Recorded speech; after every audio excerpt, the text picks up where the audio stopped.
At the bustling port, usually a hive of activity, a sense of unease had settled in. Containers were stacked high, unmoved for days, and ships were anchored off the coast, unable to dock.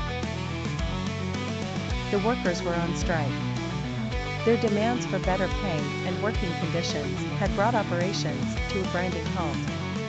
Truck drivers, who depended on the flow of goods to make a living, were growing increasingly frustrated.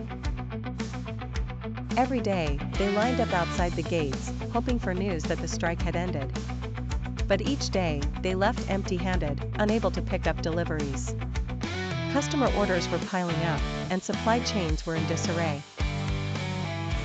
Among the drivers, Joel and Kamala were well known. Joel, a seasoned driver with decades of experience, had seen strikes before, but nothing like this. Kamala, newer to the industry but equally determined, was trying to find a way to keep her business afloat. Together, they had been trying to figure out a solution, but with little success. "It's a mess out here," Joel muttered, looking at the rows of idle trucks. "We've been stuck for days, and there's no end in sight." Kamala nodded in agreement. "I've been calling the customers, explaining the delays, but people are starting to get angry. They don't care about the strike, they just want their shipments."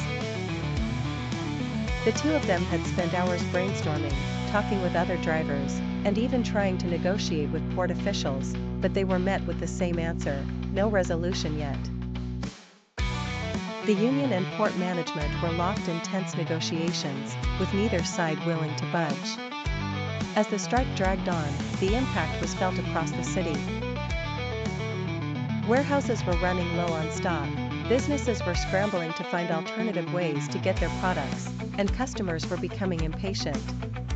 Joel and Kamala knew that they weren't the only ones struggling, but the lack of progress was wearing them down.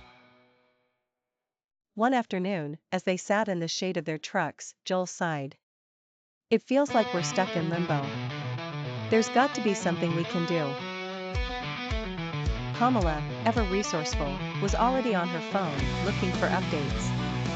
"The latest news is that both sides are still talking, but no one's offering any real solutions yet. I just hope they realize how much damage this is causing before it's too late."